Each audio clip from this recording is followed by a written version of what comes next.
Saya Revana Ulfafulia. Saya Tamara Disapika. Dan saya Lindi Fitriani. Baik, untuk sesi pertama yaitu mari kita buka presentasi ini hari ini dengan melafazkan Bismillah. Bismillahirrahmanirrahim. Untuk selanjutnya sesi materi yang akan disampaikan kepada rekan saya. Silakan. Untuk pelaksanaan Pancasila. Pancasila baik sebagai dasar negara maupun sebagai pegangan hidup supaya mempunyai arti dan makna dalam kehidupan sehari-hari. Pelaksanaannya baik oleh pejabat atau pengusaha negara maupun oleh setiap warga negara maupun penduduk Indonesia. Jadi bukan karena terpaksa atau merasa takut, maka pelaksanaan tersebut dinamakan pengamalan. Jadi bobot atau nilai pengamalan lebih tinggi dari hanya pelaksanaannya. Pelaksanaan atau pengamalan Pancasila dibedakan dalam dua bentuk pelaksanaan, yaitu pelaksanaan objektif adalah pelaksanaan yang dilakukan oleh penguasa negara yang berwenang dengan cara menjabarkan Pancasila tersebut ke dalam peraturan undang-undang, misalnya MPR menetapkan ketetapan MPR, DPR, dan Presiden membuat undang-undang dan sebagainya. B. Pelaksanaan subjektif. Pelaksanaan subjektif adalah pelaksanaan yang harus dilakukan oleh setiap warga negara Indonesia dimanapun dia berada dan penduduk dengan cara mematuhi melaksanakan setiap peraturan perundang-undangan yang ada. B. Pengamalan Pancasila sebagai dasar negara.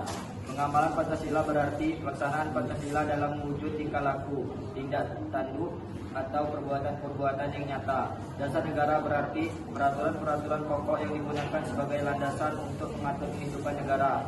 Pengamalan Pancasila sebagai dasar negara berarti pelaksanaan Pancasila dalam wujud tingkah laku, tindak tanduk atau perbuatan-perbuatan sesuai dengan peraturan perundang yang berlaku dalam bangsa Indonesia. Pengamalan Pancasila sebagai dasar negara mengandung keharusan-keharusan ataupun larangan-larangan yang harus dilaksanakan oleh setiap warga negara, baik pejabat maupun masyarakat pada umumnya. Pancasila sebagai dasar negara berarti pula Pancasila sebagai norma dasar Republik Indonesia. Penekanan norma dasar terdiri dari kata norma yang berarti hukum atau kaidah, dan kata dasar yang berarti pokok atau fondamen. Jadi norma dasar berarti hukum pokok atau kaidah pokok. Karena yang digunakan dengan Pancasila sebagai norma dasar negara Republik Indonesia ialah Pancasila yang menjadi hukum pokok dalam negara Indonesia.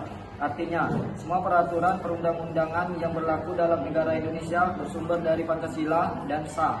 Berlaku jika tidak bertentangan dengan Pancasila.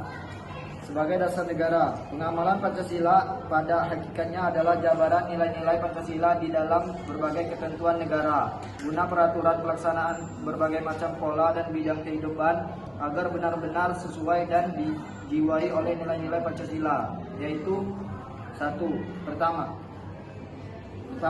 nilai Pancasila yang termasuk di dalam pembukaan UUD 1945 yang telah dijabarkan secara merata pada pasal-pasal dalam batang tubuh UUD 1945. Kedua, jabaran nilai Pancasila yang termasuk dalam pasal-pasal tersebut dijabarkan lebih lanjut di dalam ketetapan MPR termasuk di dalamnya. Ketetapan mengenai garis-garis besar haluan negara (GBHN) yang merupakan pedoman pelaksanaannya. Ketiga, jabaran yang merupakan pelaksanaan pedoman tersebut masih diperlukan lagi adanya jabaran lebih lanjut dan terperinci yang mengatur pelaksanaan seluruh bidang kegiatan dalam kehidupan. Keempat, setelah semuanya diatur berdasarkan Pancasila seperti tersebut di atas, diperlukan partisipasi dari seluruh warga masyarakat. C. Pengamatan Pancasila sebagai pandangan hidup.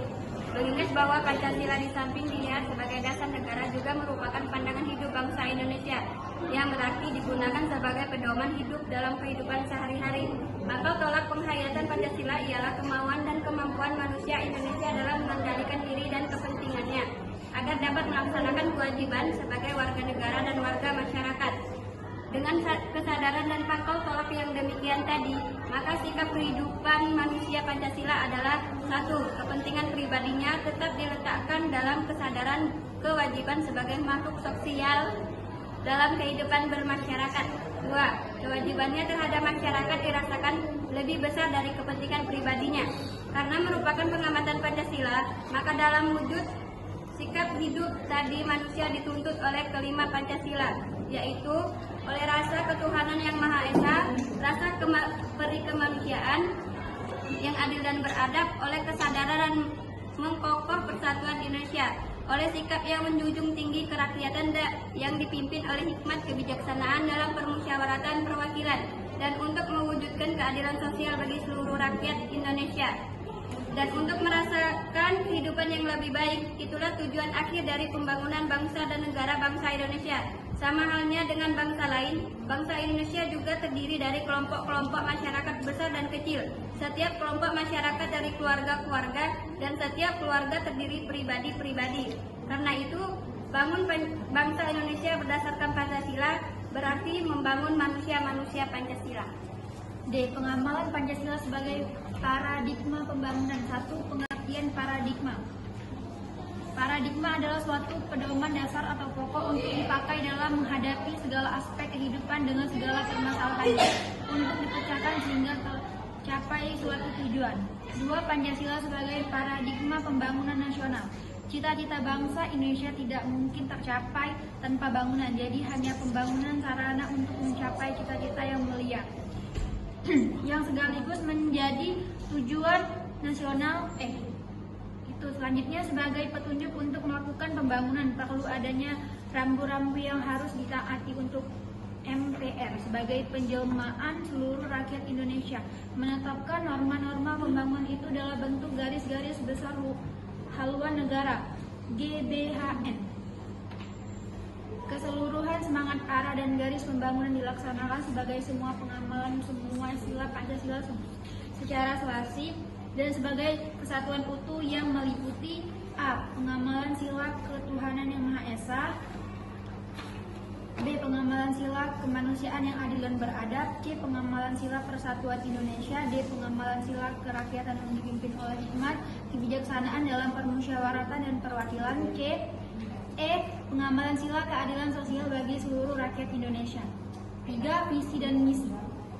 Visi: terwujudnya masyarakat Indonesia yang damai, berkeadilan, berdaya asih, maju dan sejahtera dalam wadah negara kesatuan Republik Indonesia yang didukung oleh manusia Indonesia yang sehat, mandiri, beriman, bertakwa, berakhlak mulia, cinta tanah air, berkesadaran hukum dan lingkungan, menguasai ilmu pengetahuan dan teknologi, memiliki etos kerja yang tinggi seperti disiplin.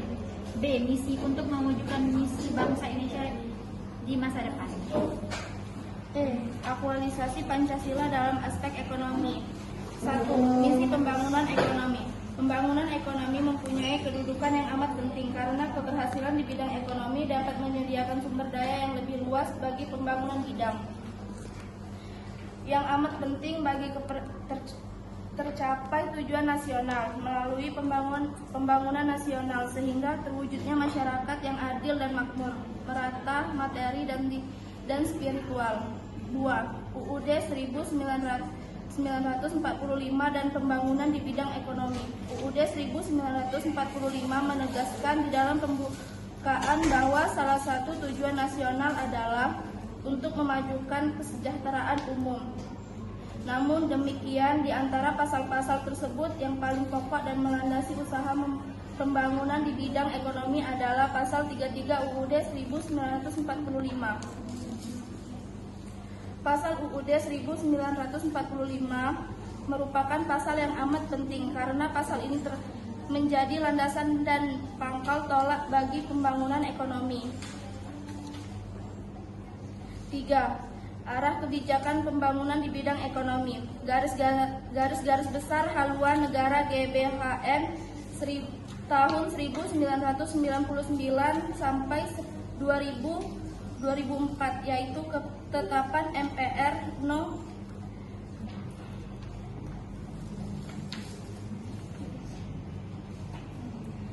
menyehatkan badan usaha Memilik negara di bidang badan usaha memilik daerah terutama yang usahanya berkaitan dengan kepentingan umum. Bagi badan usaha memilik negara yang usahanya tidak berkaitan dengan kepentingan umum didorong untuk privasi melalui pasar modal.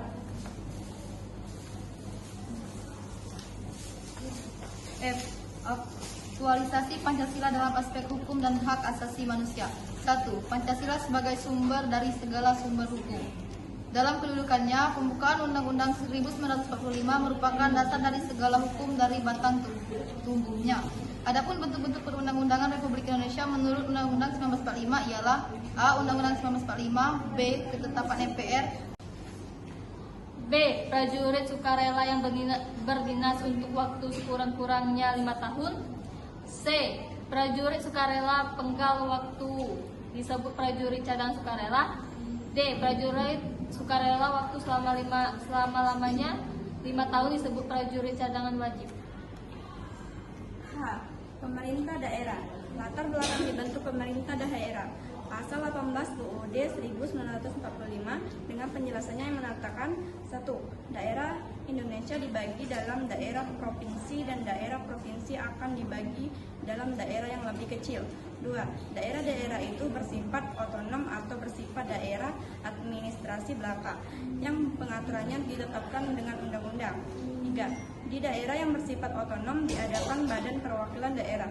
Karena daerah pun pemerintahan akan bersendi atas dasar musyawarah. Adanya pasal 18 itu diperlukan karena wilayah Republik Indonesia sangat luas. Sebagai perbandingan, jika wilayah Indonesia ini baik daratan maupun lautan disatukan, maka wilayah Republik Indonesia ini sama luasnya dengan negara Amerika Serikat yang begitu luas. Amerika Serikat untuk mengatasi wilayahnya yang luas tersebut membentuk negara federasi negara serikat, sedangkan membentuk negara founding father kita telah bersepakat membentuk negara kesatuan. I. Prinsip-prinsip penyelenggaraan pemerintah daerah. Wilayah negara kesatuan Republik Indonesia yang begitu luas, maka tidak mungkin pemerintah diselenggarakan secara sentralisasi, semua diatur oleh pusat. Adapun prinsip penyelenggaraan pemerintah daerah, yang pertama yaitu digunakannya asas desentralisasi, 2. Penyelenggaraan asas desentralisasi, 3. Asas tugas pembantuan yang dapat dilaksanakan di daerah provinsi. Adapun pengertian desentralisasi dan dekonsentrasi pada tugas pembantuan adalah sebagai berikut. Yang pertama yaitu desentralisasi adalah penyelenggaraan wewenang pemerintahan oleh pemerintah kepada daerah otonom dalam kerangka negara kesatuan Republik Indonesia. Yang kedua, dekonsentrasi adalah pelimpahan wewenang dari pemerintah kepala gubernur sebagai wakil pemerintah atau perangkat pusat di daerah. 3. Tugas pembantuan adalah penugasan dari pemerintah kepada daerah atau desa dan dari daerah ke desa untuk melaksanakan tugas tertentu yang disertai pembiayaan sarana dan prasarana. J. Bentuk pemerintahan daerah. Wilayah negara kesatuan Republik Indonesia dibagi dalam daerah-daerah yang bersifat otonom, yaitu yang pertama provinsi, yang kedua kabupaten, yang ketiga kota. Ketiga daerah otonom tersebut masing-masing berdiri sendiri dan tidak mempunyai hubungan hierarkis satu sama lain. Pemberian kedudukan provinsi sebagai daerah otonom dan sekaligus sebagai wilayah administrasi dilakukan dengan pertimbangan. 1. Untuk memelihara hubungan administrasi antara pusat dan daerah dalam kerangka NKRI. Yang kedua, untuk menyelenggarakan otonomi daerah yang bersifat lintas, daerah kabupaten dan daerah kota, serta melaksanakan kewenangan otonomi daerah yang belum dapat dilaksanakan oleh daerah kota. Yang ketiga, untuk melaksanakan tugas-tugas pemerintahan tertentu yang dilimpahkan dalam rangka pelaksanaan asas dekonsentrasi. Susunan pemerintahan daerah dan hak DPRD. Susunan pemerintahan daerah otonom meliputi Dewan Perwakilan Rakyat Daerah atau DPRD dan pemerintah daerah. Setiap daerah dipimpin oleh seorang kepala daerah sebagai kepala eksekutif yang dibantu oleh seorang wakil kepala daerah. 1. Kepala daerah. Kepala daerah provinsi disebut gubernur karena jabatannya adalah juga sebagai wakil pemerintah atau pusat. B. Kepala daerah kabupaten disebut bupati dan kepala daerah kota disebut wali kota. 2. Wakil kepala daerah. Wakil kepala daerah mempunyai tugas 1. Membantu kepala daerah dalam melaksanakan kewajibannya. 2. Mengkoordinasikan kegiatan instansi pemerintahan di daerah. 3. Melaksanakan tugas lain yang diberikan oleh kepala daerah. Apabila kepala daerah berhalangan tetap, jabatan kepala daerah diganti oleh wakil kepala daerah sampai habis masa jabatannya. 3. Perangkat daerah. Perangkat daerah terdiri dari sekretaris daerah. 1. Sekretaris daerah provinsi diangkat oleh gubernur atas persetujuan DPRD dan pegawai negeri sipil atau PNS. 2. Sekretaris daerah kabupaten dan sekretaris daerah kota diangkat oleh bupati atau wali kota atas persetujuan DPRD dari PNS yang memenuhi syarat. 4. Pemerintah daerah. Desa dapat dibentuk, dihapus, dan atau digabungkan dengan memperhatikan asal-usul atas pelaksanaan masyarakat dan persetujuan pemerintah kabupaten dan DPRD yang ditetapkan dengan peraturan daerah. Tugas-tugas dan kewajiban kepala daerah. 1. Memimpin penyelenggaraan pemerintah desa. 2. Membina kehidupan masyarakat. 3. Membina perekonomian desa. 4. Memelihara ketentraman dan ketertiban masyarakat desa. 5. Mendamaikan perselisihan masyarakat di desa. 6. Mewakili desa di dalam dan di luar peradilan dan dapat menunjukkan kuasa hukumnya. Baik, telah selesai penyampaian materi. Untuk selanjutnya sesi jawab kami buka. Apakah ada yang ingin ditanyakan? Natasha. Ya, silakan.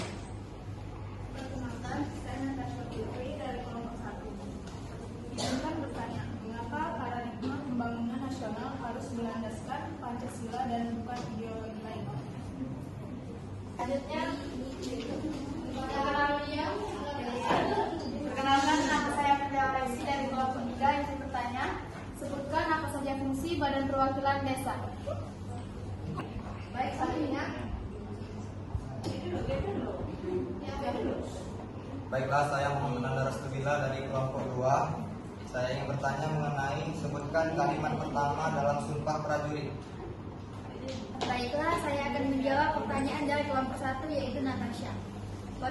Potensi konflik, adopsi ideologi lain dapat memicu pemecahan dan konflik di tengah masyarakat yang heterogen. Pancasila sebagai hasil, saya akan menjawab pertanyaan dari aplikasi 3 yaitu apa fungsi Badan Perwakilan Desa, yaitu mengayomi adat istiadat, membuat peraturan desa, menampung dan menyalurkan aspirasi masyarakat, serta melakukan pengawasan terhadap penyelenggaraan pemerintah desa. Pada isi apakah sudah jelas? Jelas. Baiklah, saya akan menjawab pertanyaan dari Nanda. Isi dari kalimat Sumpah Prajurit yaitu pada Undang-Undang Nomor 2 Tahun 1988 yang menegaskan bahwa yang dimaksud dengan setia kepada Negara Kesatuan Republik Indonesia yang berdasarkan Pancasila dan Undang-Undang Dasar 1945 mencakup pengertian setia kepada rakyat dan pemerintah yang berideologi Pancasila dan menjalankan kewajibannya menurut Undang-Undang Dasar 1945. Apakah sudah jelas? Telah selesai presentasi dari kami ucapkan terima kasih atas perhatiannya. Kami akhiri. Wassalamualaikum warahmatullahi wabarakatuh.